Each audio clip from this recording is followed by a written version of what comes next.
പാൽക്കടലാന്നോർത്ത് വെളുത്ത കളറ് കണ്ടപ്പം ഈ കുപ്പിക്കകത്തോട്ട് ചാടിയതാ. ചാടിക്കഴിഞ്ഞപ്പോഴല്ലേ അറിഞ്ഞത് ഇത് വെറും റബ്ബർ പാലാണെന്ന്. ആർക്കും വേണ്ടാത്തത്. ഒന്ന് കയറിപ്പോണെങ്കിൽ ആരെങ്കിലും സഹായിക്കണം. ഒരു കൈ അള്ളിപ്പിടിച്ചിട്ട് എങ്ങും കയറാൻ പറ്റുന്നില്ല. റബ്ബർ വെട്ടാൻ ആരേലും മണ്ടം വരും.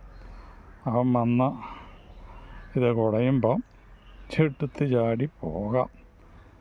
വരുന്നുണ്ടെന്നാ തോന്നുന്നത്. മിണ്ടാതെ പതുങ്ങിയിരിക്കാം. തന്നെ ഭൂമി കുലുക്കോ? കുപ്പി കുലുങ്ങിയാലും തവള കുലുങ്ങില്ലെന്ന് കേട്ടിട്ടില്ലേ? കുണ്ടിലിരിക്കുന്ന തവളക്കുഞ്ഞിന് കുന്നിന് മീതെ പറക്കാൻ മോഹം. അങ്ങനെ വലിയ മോഹമൊന്നുമില്ല കേട്ടോ.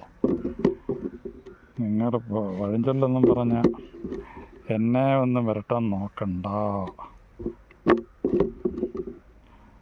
കണ്ടോ, ഞാൻ ഇങ്ങനെ ഇരിക്കും. ചാടി രക്ഷപ്പെട്ടു.